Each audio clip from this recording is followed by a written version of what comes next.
The Little Gingerbread Man, written and illustrated by Carol Moore. Once upon a time, there was an old woman who loved baking gingerbread. She would bake gingerbread cookies, cakes, houses, and gingerbread people, all decorated with chocolate and peppermint, carameled candies, and color frosting. She lived with her husband on a farm at the edge of town.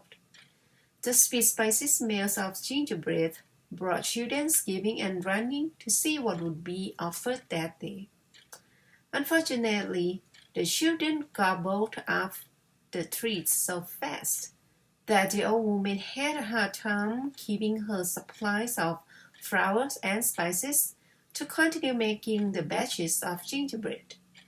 Sometimes she suspected little hands of having reached through her kitchen window because gingerbread pieces and cookies would disappear. One time a whole gingerbread house vanished mysteriously. She told her husband, "Those naughty children are at it again. They don't understand. All they have to do is knock on the door, and I'll give them my gingerbread treats."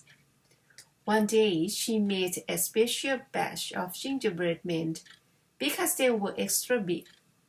Unfortunately for the last gingerbread man, she ran out of batter, and he was half the size of the others.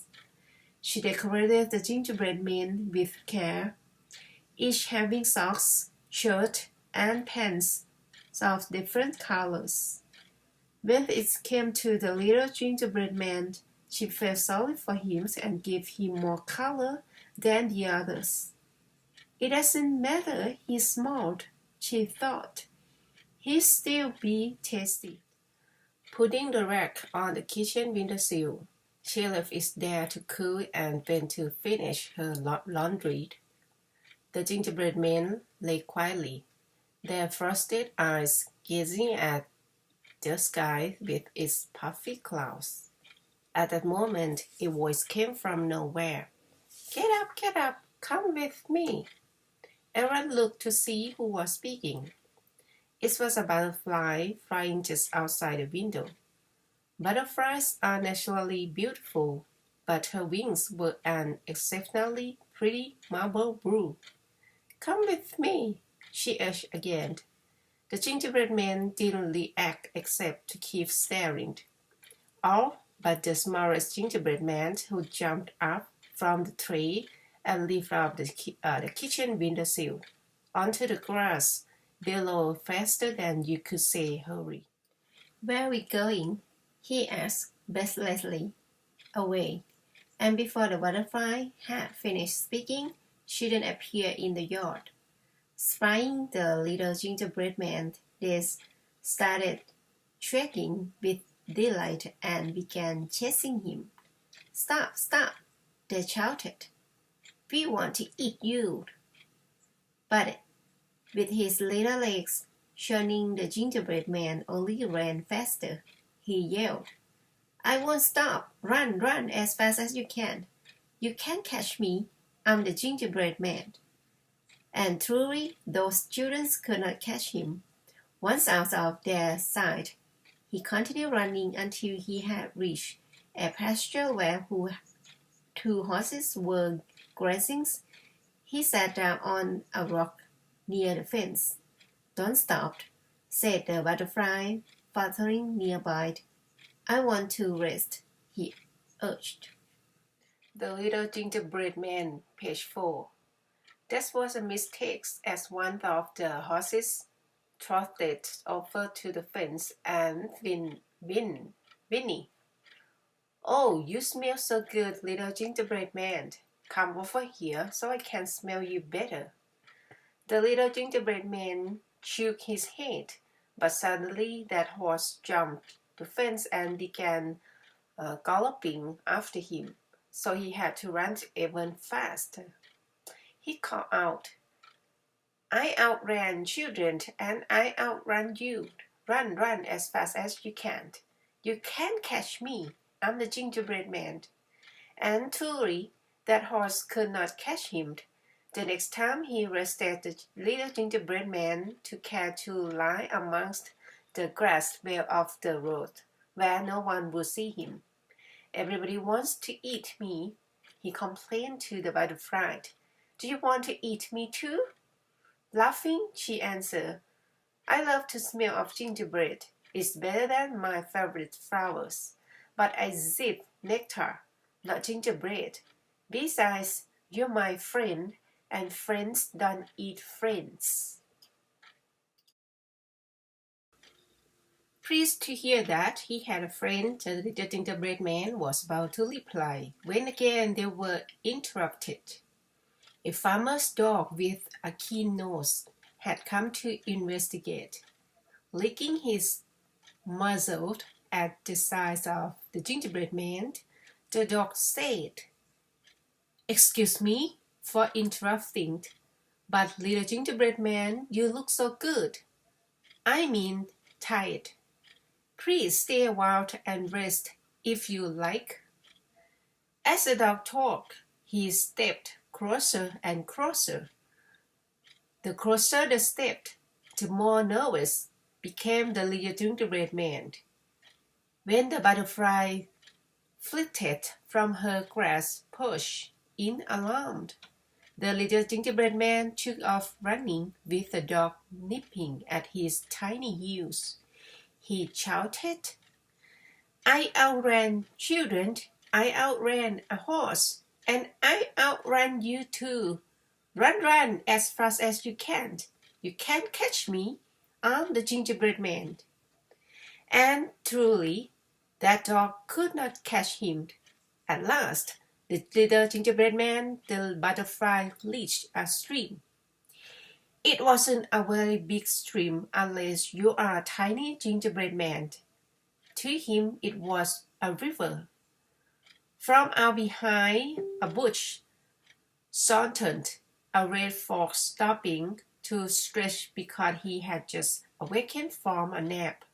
Looking at the little gingerbread man, he says nonchalantly, I'm sorry, I cannot read this word.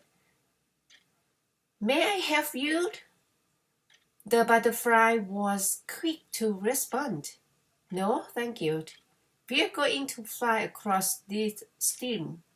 We don't need your help.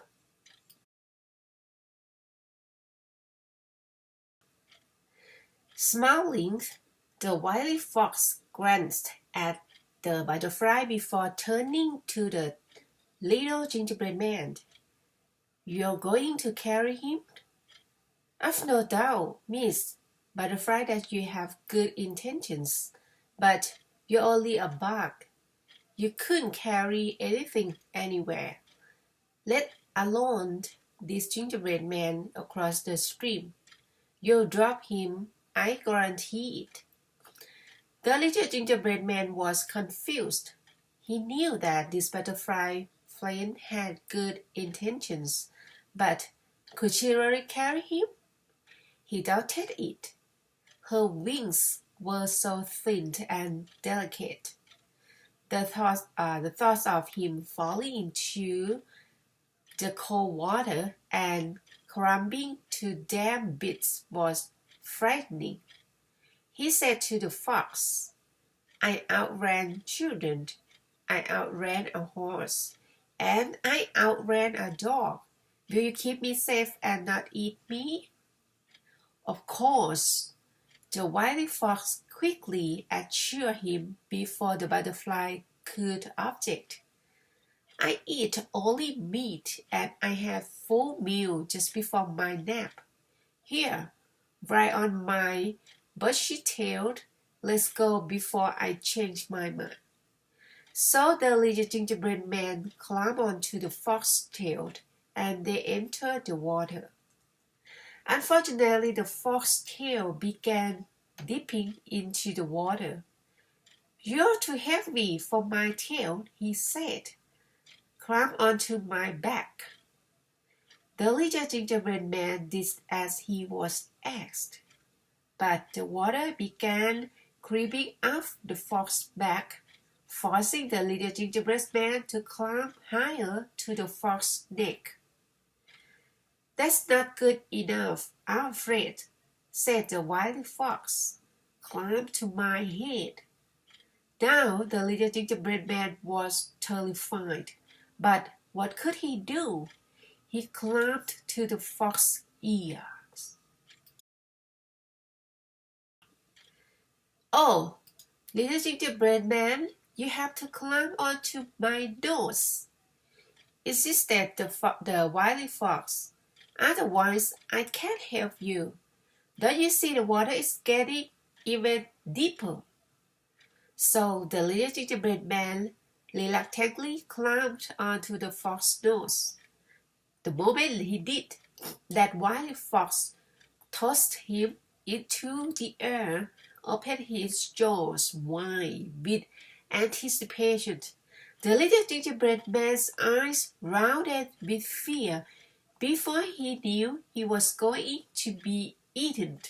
It didn't matter now how fast he could run. But the little gingerbread man and the wily fox had forgotten about the butterfly. She swooped into that fox's jaw, grabbing her friend by one leg and rescuing him from an awful fate. She flew higher and higher until the stream and the fox were but spots on the landscape. "You can't carry me," cried the little gingerbread man. "Yes," she answered. "I'm stronger than you could imagine. Now I'll take you somewhere safe." She flew with him over farm fields and forests and even mountains. It felt like they had been in the sky forever when they reached a lake. Its waters climbed like pale grass. There was an island in the middle of the lake lined with forest trees, and among the trees was where the butterfly took the little gingerbread man. She flew down, down, and down until they came to the foot of a pine tree. The little gingerbread man could not believe his eyes. Beneath that pine tree was the most beautiful gingerbread house. Through the front door of the gingerbread house came a gingerbread man and a gingerbread woman. Seeing the butterfly and her companion, they smiled excitedly, waving their gingerbread hands. "Oh, what have you brought us?" cried the little gingerbread woman. Evidently, she knew the butterfly well.